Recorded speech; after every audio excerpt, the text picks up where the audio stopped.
How's it going, runners? It's been a little while. Today, we have the Vision of Marathon Vidoc released by Bungie. Actually, yesterday, if you're looking at my calendar, I didn't have the time to really sit down and watch this and react to it and record it all for you and get you like my raw, uncut reactions to what was going on in the Vidoc. However, I do want to go through still and pick out pieces and bits of this and give some commentary on what we see here. Since I did play in the earlier alpha and some of the other tests since then, I do have the ability to talk about anything that's like revealed in this trailer. Obviously, I can do some comments on things that they talk about, things that they show. So I do want to briefly go over it and kind of just dive into details about some of the things that they talk about and explain it a little better, maybe, or a little more in detail. So if you are interested in that, go ahead and watch from here. If you haven't seen it yet, I am going to link it down below. So go ahead and watch it first. If you haven't seen it, you might get a little confused as we go through. But go ahead and just watch this first and then come on back once you have seen the Vidoc. Tal City 4 to us is this place that really doesn't want you there. And that sort of survival narrative really fits. So this scene, I think, shows very nicely how the graphics of the game have kind of pushed forward quite a bit. I'm obviously streaming off YouTube here. This isn't what it would look on your PC or your console. It wouldn't look like this exactly. But just the texture work and some of these effects are so much stronger and more defined than they were in the alpha. And even since I've played it, I haven't seen the game look this good, but I don't even play on high settings anyways in most games. I'm a very competitive person. I play on low settings for more frames and less foliage. But I think this looks truly awesome compared to where we were in the pre-alpha. And that's the kind of stuff that you expect to see as a game develops post-testing. It's always probably looking better behind the scenes than you're seeing at any given time. But this looks really good. I just wanted to really commend them on taking the visuals forward and more detail. And as you go through this, you'll see more instances of really screenshot-worthy sets here. Like this is worth like some screenshots, you know. The smoke looks so good with that USEC bot back there. I don't want to harp on it too much. You can kind of get the picture pretty easily by looking at it. And that sort of survival narrative really fits really well with the kind of world that we're creating. The world needs to feel like there is something sinister underneath the surface, even when the colors are really bright. You should not be here. We want to marry the classic Bungie game feel, where you are blasting stuff in the face and it feels amazing, with the sort of high tension of the survival genre. If you want good loot, you have to go to places where you're taking risks, either risks from other players or risks from AI. So we have all these tools now, Rook with Prox Chat and the way the game works and sort of how tense it is. I think all those things work together really well. Yeah, so Rook and Prox Chat, really cool additions. Obviously, this was public knowledge before the even last round of testing that the proximity chat and Rook was going to be added as sort of a scavenger. You could load in solo, no fill into an ongoing match into a trios lobby, and you can sneak around and loot up scraps. And it's basically scavving in Tarkov, which on its own isn't a very powerful kit to play. You're not going to feel like you're progressing or strong. You're not going to take on fights and fight other people, but you can get in and feel very strong in terms of building your economy for free. You get in, whatever you make it out with is pure profit. You can sell all of it. And then from there, you are moving forward on your account versus just for that game. So I do love the system of Rook in proximity chat. Obviously, I talked on it in my initial alpha review, and I've kind of talked about it ever since. Proximity chat, absolutely necessary for a game like this. It lives or dies by it. So I'm very happy that it's in the game. So that's my hope on it. And then layered on top of that is the greed and corruption of all of the different factions and corporations and revolutionary groups. What they're talking about in terms of the factions and their investment in the marathon, if you want like backstory and all that stuff, that's like Marathon 1 stuff. Generally, I think Marathon 1 is the baseline for most of the lore. At the end of that game is when that communication gets sent to Earth. that all this stuff is going on and to prepare for some kind of alien offensive and all that. So moving to this current timeline, a couple hundred years down the line, there's all these really interesting factions that are out here. A lot of them, sponsored the ship that you were on in some way, sponsored the marathon. I think if you watch the pre-alpha stuff, New Cal was kind of food-based, and Traxxas was like security and scanning, recon, mining kind of thing. Syak was kind of a generalist supplies thing, and they talk about it later that Mida's kind of a seedy, explosive, terroristy group, and the others are, their own thing. But all these factions are, to you, represented by AI and their own unique AI entities. AI was a very big centerpiece of the original Marathon series lore. The original game was Durandal, Tycho, and Layla, and they were the main players of the Marathon's plot. Obviously, coming to the colony, AI is still generally a thing that we're looking into. On the Dire Marsh map, even in the alpha, there was a room that was like the AI center. There's clips of everybody going down there and seeing it, and the AI uplink and being like, "Oh, that's such a cool room. Too bad it's locked. Wonder what's in there." Looks very reminiscent of the original Marathon trilogy's settings. So very cool backstory stuff. If you want to dive into what AI in Marathon is, very similar to Halo with rampancy and AI kind of going off on its own. That kind of started with Marathon, and this is going forward with that. Now, as for what they're showing here, we have the anomaly kind of stuff on Dire Marsh that we have seen before. This kind of body that's mid-explosion, very reminiscent of that cinematic trailer, and really cool detail to see. I actually haven't seen this. I don't know if this is on Dire Marsh or on a map. So I'm very intrigued to see where this is, what's going on with this. Got to be some kind of story plot to this this scene. But I love seeing a little bit more gruesome detail in the environmental storytelling. Very fun. As a runner, you're a biocybernetic mercenary who's traded their human body for a biosynthetic one. Yeah, so this is general Marathon stuff as well for anybody who just hasn't been keeping up. We'll just comment on, you are, uploaded to the net, and then you are downloaded into these shells, which are prefabbed by these organizations, the corporations that are sponsoring you. They kind of just sell the model, and then you can 3D print the models. That's why everything kind of looks a little blocky. All the weapons and gear and the runners themselves are blocky, QR coded. They are all synthetic 3D prints, and you're just dumped into it. They are not people.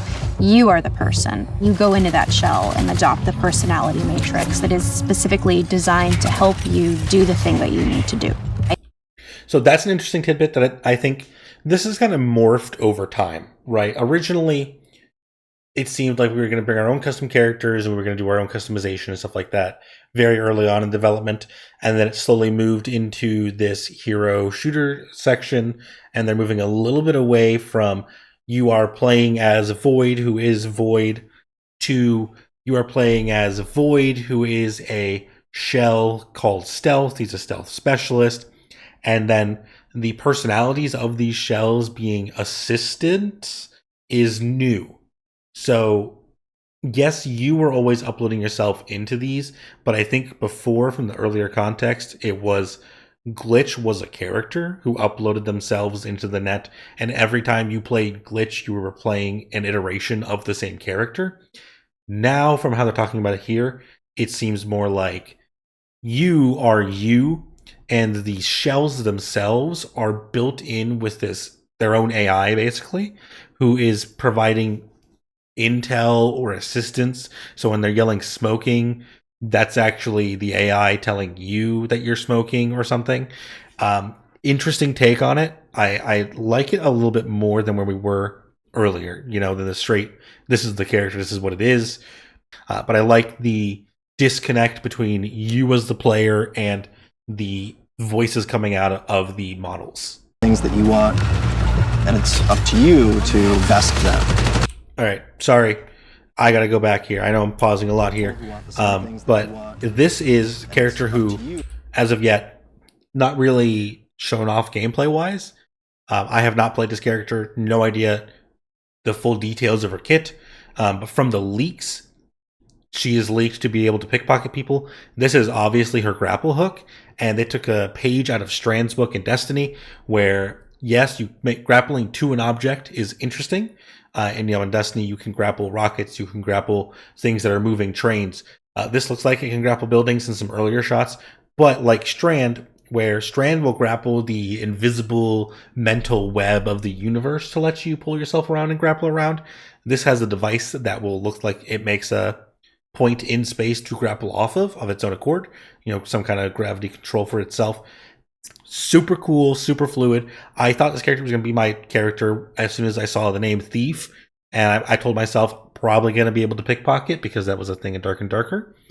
Seeing she has a grappling hook, which was my favorite part of Strand, and can probably pickpocket people, this is my character. This Thief model, whether she's still called Thief or whatever she is now, sick character, so cool to see. It's really up to them whether or not they decide to honor or respect that alliance you might have created. Solo queue was a highly requested addition to the game. I was hesitant to say that it should be added in lieu of just balancing the game in a way where a single player could fight 3. Now that it's actually in the game, I think it's a pretty good trade-off. I'm much more into the idea of the solo queue than I was originally. I'm still not totally sold on whether it'll be good or bad. It kind of lives or dies by that proximity chat and how people try to play it. Now, if people try it, that needs to be kind of front and center in like one of those settings when you're turning the game on. Like, do you want to opt into proxy chat? Set your keybind so you can press it. So that is my current opinion on solo and proxy chat. Look back at some of the alpha shots, and it's kind of hard to tell when it's sunny or when it's rainy. Weather feels like weather now. But like when it's sunny, you get this really nice like bleaching effect. It feels bright. It feels like warm when it's sunny now. I feel like we're just... This was one of my biggest complaints with the alpha when we were streaming it. I think within a couple hours of us starting to play on the day that alpha came out, I was just really upset at how much fog was in the game. It was unclear, it felt muddy, and that may have been, early alpha kind of just jank, because obviously they've been working on the visuals a lot since that alpha came out in March, April. Now that we are way further down the line, this is looking so much better and much more what I imagined the game would look like from those early concept trailers that we got. The colors stand out a lot more. That grass looks more realistic, but also more varied in color. Before it looked just like a green mat was on the floor. This looks more like there's grass on the rocks down on that left side. The orange stands out really here. This looks really bright. This used to be white. So this visually is much more aligned with what I thought the game was going to look like. Love the changes. The lighting in that earlier part was also just phenomenal. Each of our zones has these bigger events that don't happen every session, but when they do happen, you'll know they're happening. So if you saw the alpha stuff, this is one of the incursions, I think. If not, it's something similar where this thing will happen and you'll see it from anywhere on the map. And there's things happening, lots of AI to fight, AI bosses, very valuable rewards, good mods, good sellable items, things of that accord. And it draws people to go there and fight each other, maybe team up if you're in solos, right? So this is the kind of thing that pulls you together. And if you've been playing Arc Raiders, this is like the matriarch in this game or something like that. Then you get to Outpost. This is the map that they showed up earlier that I was like, they're going to talk about it later. So cool. It's awesome. Really, really interesting place. Maybe I can't talk about specifics, but I had very limited experience with this map. Loved it. Some of the best loot opportunities. Pause. This is this thief character who one of my theories was that she would have a loot vision that would see through walls and kind of like Loba would show your team where all the loot is. You can look back at my thief preview. I thought that was going to be an option. Here it is. One of her abilities is that you can see these like loot squares through here. As I've said, never played this character. This is my first time seeing this. And when I saw this, I was like, I knew it. I'm so good. I'm so smart. But it's noisy. Players are going to it's just an outlandish number of items to collect. There's going to be a So just talking about the customization that they're showing off here, I compared to the early alpha, there looks like there's a lot more stuff. Weapon mods and the cores that they show off are much more interesting than it was very early in that alpha in March, May, April time frame. So the customization is actually quite cool, and you do feel rewarded when you get some of these mods, these purples, these golds. But the gold mod on this gun puts a suppressor on it, and then when I kill something with this gun, I turn invisible. As an example, I don't think I ever saw this. I don't even know if this was in the game when I was playing. Cool mod. If you're able to get access to it later on, just consistently, this could be a totally unique play style. And then that lends it to... One of the factions is called Arachne. They're essentially a death cult. So they're going to talk about the factions here. I'm not going to show a bunch of the faction stuff. For most of you, that's stuff that you're going to learn when you play the game when it comes out. You'll learn who the factions are, what their motivations are. You'll get your own favorite, But they all have their own little stores they have set up in your stash that you can buy from. Arachne Death Cult group, love them. They were my favorite. Mida, the explosive group they're going to talk about in a little bit, probably my second favorite. Each of our factions has an upgrade tree that you unlock. So this is what I was talking about earlier that we'll get into at some point when I talk about factions specifically. But this is the screen, so you can see there's Syak, Nucal, Traxxas, Mida, Arachne, Secgen. Syak is Cyberarachne, Nucal is Nucaloric. Each of these has this tree system here that as you rank up your reputation with them, and you can do that by doing their quests, different things in the game. If you look at even the earliest gameplay, I think looting boxes would give you Syak rep. Killing bugs would give you Nucal rep. So things like that, everybody has their own little thing that will give you reputation with them. Once you have upgraded your rep, you can then start buying these upgrades. So this one just gives you plus 20 agility to all your characters. So this lets you shore up the weaknesses of some of your runners or really push out your advantages and go even harder. At some point in your journey in Cryo Archive, you might start wondering if the UAC are there to keep you out or if they're actually there to keep something else in. There it is. Now, obviously, this was revealed in the original announcement of the game, right? For those who do not know, maybe if you played Destiny, you'll have seen it. This is a classic Marathon trilogy enemy. This is the compiler. Or I believe this is a Sphit, is what it's officially called. But compiler was the human word for it, right? So it's an alien enemy that you fought in the first game. To keep it very brief, right? There's a lot of backstory on them. But this is an alien. This is not a UESC or USEC. This is fully alien, and it is in the game. You can see it's kind of got there's a ESC bot kind of strung up back here. Don't know if he did that or not. Looks creepy. I'm really excited to encounter this thing. It's got to be like a boss. My only interpretation for it being on this map that they're calling super hard in the deepest layer, into the 7th layer, classic Bungie number, is that this guy is going to be super tanky, super deadly, or something. Maybe down the line we get more of him on other maps, more weaker versions or something. Sorry, I skipped around there. Super cool detailing, really reflective, kind of see-through. This is the kind of stuff you wouldn't have been able to see in the original trilogy, right? Graphics were nowhere near this at the time. So it's really cool to see this kind of see-through. I don't know how to describe it. Very weird feeling from looking at it, almost gelatinous, right? Very cool. I think the thing that I'm most excited about for Marathon is getting into the hands of our players. So that's basically all the stuff I wanted to talk about. I think they're going to show a little bit more gameplay, kind of what they hope for the game. If you've been following the channel, I got tons of Marathon gameplay. I mean, it's all in Setup Talks Marathon now, I think.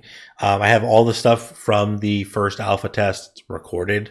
I haven't really wanted to just upload it all raw. I guess I could if you wanted. I'm very excited for this game after playing that early alpha. I did get to play more recently in the one a couple months ago.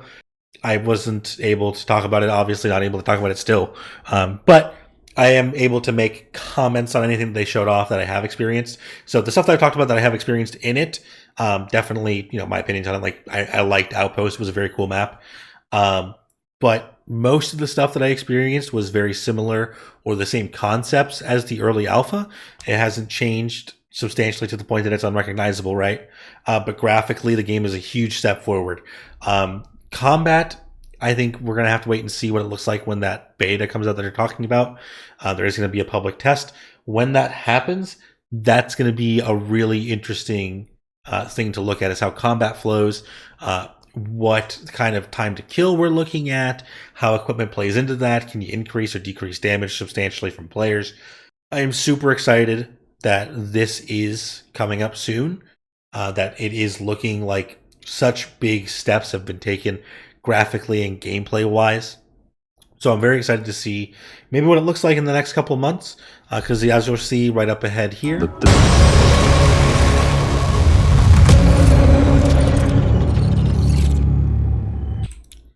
the game's coming out March. We now know it is March 2026, which I think that sounds pretty reasonable compared to when we saw the first test, when we got the reveal, when we talked about it. So I think March is probably a much more realistic time for this to come out than September would have been. They've had so much more dev time, about a year from when we got to see the earliest alpha footage, right? Huge Vidoc for anybody who's interested in the game. Definitely a lot of information for people who were not really paying attention. And this was just more of a bit of a deep dive into that with my own experiences playing. So let me know what you think down below. Are you excited for the game? Are you going to be playing when it comes out? Are you interested? They did also announce in an article separate from this that the game is going to be coming out at a $40 price tag US, and then obviously adjusted for wherever you are. Totally fair price. I actually never expected that it would come out at 40. So $40, great price point to get in if you have any confidence at all in liking the game. The beta should be a great time for you to get in, experience it, and make that decision if you're going to spend $40. But $40 is a way better deal, in my opinion, than the 70 it would be if it was full price. There's going to be microtransactions in this game. Let's come out and say it. The store is going to be there. There's a cosmetic store. They did say there's going to be a season pass that you can buy into. The season passes, they're going to go on forever. If you pick one up, they're not going to expire like they do in other games, Fortnite, Destiny, and some other ones. But you are going to be able to keep doing it and progress it later on whenever you have the time to. So that is a nice player-facing experience. So let me know down below, are you going to be picking it up? You want to be playing in the test before it goes live? Has this changed your opinion on the game? Like this Vidoc, has that made it a different beast for you? Or are you kind of on the same page where you were before? Let me know down below, and I will see you all again very, very soon.